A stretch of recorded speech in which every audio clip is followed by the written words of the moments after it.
Welcome to my final From Season 3 episode review videos. This is the Season 3 finale, which From has been renewed for a Season 4, and I watched the episode on the MGM Plus app. Before I get into that, though, pretty important, if you aren't caught up to the point where I am or rewatching or watching From, or you're just not entirely sure, then you definitely need to take the initiative and pay attention to the episode's title, which of course I'll mention as well as put in the description. If that happens to be the case, you find that you're not caught up, it would be my recommendation that you don't watch this detailed review any further to avoid any potential spoilers. I'm a pretty big fan of From. I think it's a pretty solid show. I don't think it's amazing. I'm a little worried that once the show ends, we're not going to be satisfied with how it ends. I started watching From because I know it's behind some people that have stuff to do with Lost, and Lost is one of my all-time favorite shows, like top 5 for sure. So that's why I gave From a chance. In fact, I've reviewed every single episode of From on this channel already, so if you click right here, with about 20 seconds left to go in the video, that will be my From playlist, and you can watch any of my From detailed reviews. Some of them do get a little long, so wanted to talk about the show for you all and give you my honest assessment on things. So with all that said, this will be From Season 3, Episode 10, the Season 3 finale. The title of this episode is called Revelations Chapter 2, and this will be my review, reaction, recap after just finishing watching the episode. We start with Kenny and Boyd, who are talking about the grid of where Fatima could be, where everybody's looking. And then Ellis comes in and says he thinks Elgin knows where Fatima is just by what he's saying. And then we have Fatima experiencing pain. Something is moving around inside of her. We'll find out what that something is at the end of the episode. Well, not the end, but sooner here in this review. And then Ellis says Elgin said Fatima is fine, and he was so calm about it. Victor tells Ethan that he saw the boy in white, and he wasn't very helpful. And then Julie comes outside and tells Ethan, let's go to the diner, and Victor doesn't come. Tabitha tells Jim about feeling Miranda, like feeling her thoughts and being Miranda, essentially, and how she feels that Miranda was there. Jim goes to see Jade. He tells Jade that he was scared and apologizes for his previous actions. And then Boyd tells Sarah about Elgin and wanting her to talk to him about, he's hearing voices or hearing or seeing things, and she experienced the same thing here in Fromville. And then Boyd also tells Donna that he wants to clear the colony house and wants to have a discussion with Elgin and doesn't want anybody to try to help Elgin out, essentially, because they think that he knows where Fatima is, which they're correct with that. And then we have Jade talking with Jim and Tabitha, discussing energy. Boyd, Ellis, Kenny, Sarah, and Donna go speak with Elgin. Elgin thinks it's between an angel, or he thinks it's been an angel that he's been seeing, the Komodo lady. Sarah tells Elgin this place doesn't give, it takes. And you must forgive me, I'm extremely tired. I got up early this morning, which earlier than normal for Saturday for me. And I'm struggling to formulate my words, so I apologize. Anyway, and then Elgin tells everyone that Fatima has grown. She's showing like overnight. So everybody leaves the room aside from Elgin. And Boyd says that no one goes in there. He's going to the shed to get some tools.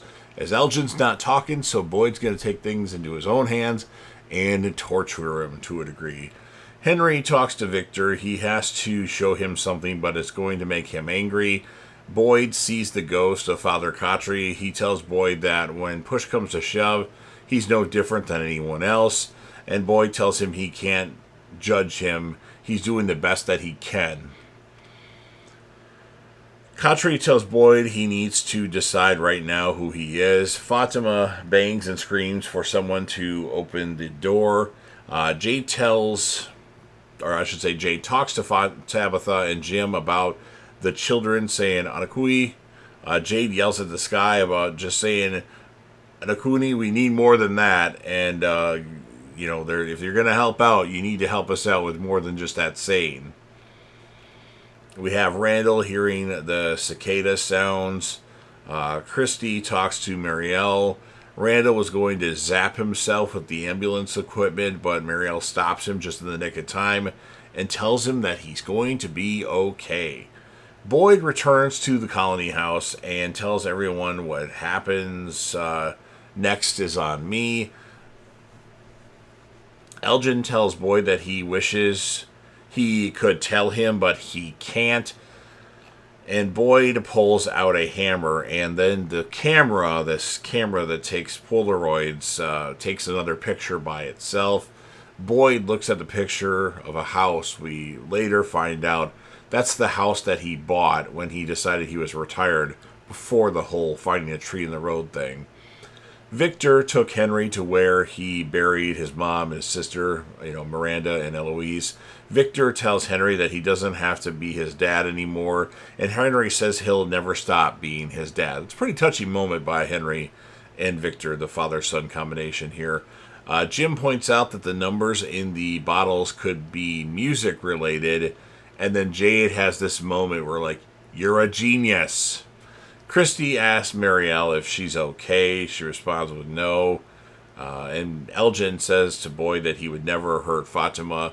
We have a scene, I'm not sure if this is in order because I forgot to put it in my notes, where Fatima's like cutting her stomach open, and then the kimono woman, ghost, comes in and like puts the glass, because she threw the blood jar, so it shattered with glass fragments, and then she puts like the glass shard up to her throat. And then she lays her down on the bed. And, excuse me, Boyd tells Elgin that he doesn't tell him what he needs to know. He sees Father Khatri again, and then Boyd clocks Elgin's hand with the hammer.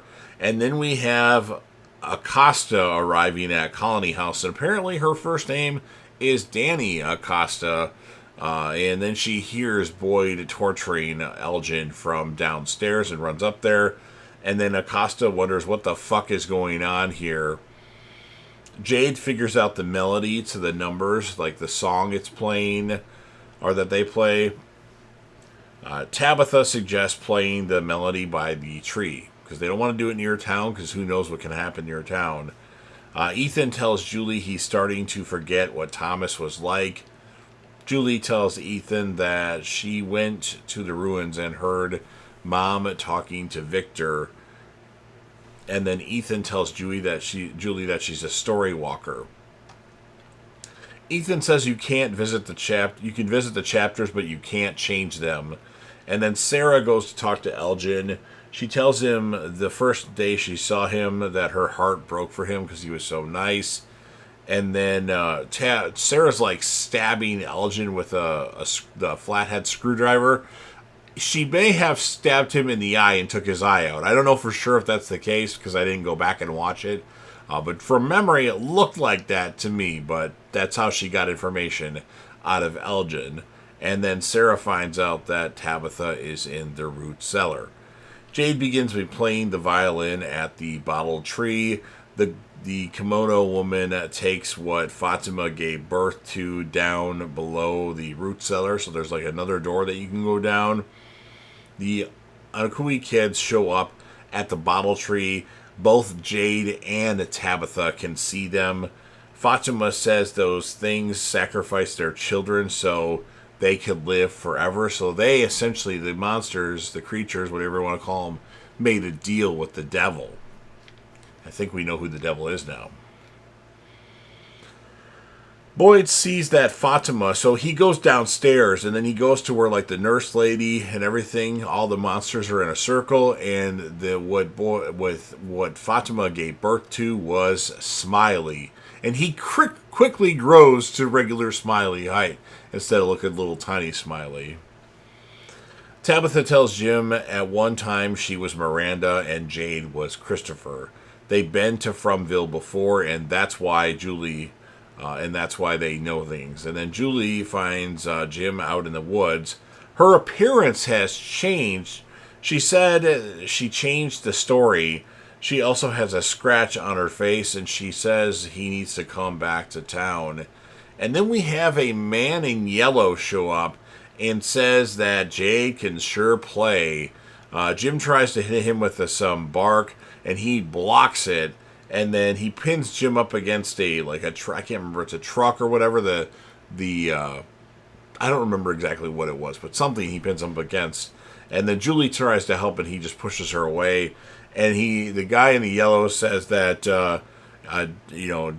says that your wife shouldn't have dug that hole, and then the man in yellow rips Jim's throat out, and Julie screams, ending the episode and season 3 of From. Now, do we know for sure if Jim's dead? It seems like it, but this could be like a dream sequence or hallucination. I felt like Jim really didn't have much to do in this season other than to piss people off, so it makes sense to me. But it's a really good episode. I mean, we're getting some questions little by little answered on From. So I'm going to give the episode a 10 out of 10 because it was pretty intense. I don't know what happened to Elgin, if he's going to be okay. And Sarah obviously is going to have a big role going into season 4, which I mentioned earlier in the video. From has been renewed for a season 4. So I'm going to give the character of the episode to Jade, Tabitha, and even Jim, because he figured out things. He gave Victor the key, essentially, that Victor didn't know about. So you've heard everything that I have to say. Now it's your turn. If you're a fan of From and you want to help me out with the YouTube algorithm, please consider Hulk smashing the like button. Share this video with a friend. Put this video on any one of your social media platforms. Don't forget to sound off in the comment section about what your thoughts are on this season 3 finale of From. What would you rate it, and whom would be your male, your female, or any characters of the episode? Remember to click right here for my From review videos if you want to check any of them out previously. And then last but certainly not least, don't forget to hit that sub button. You're watching the video anyway. Subscribe to the channel, join the team, show your damn support, and be a part of something special. And you never know what you're going to see on JDevTV.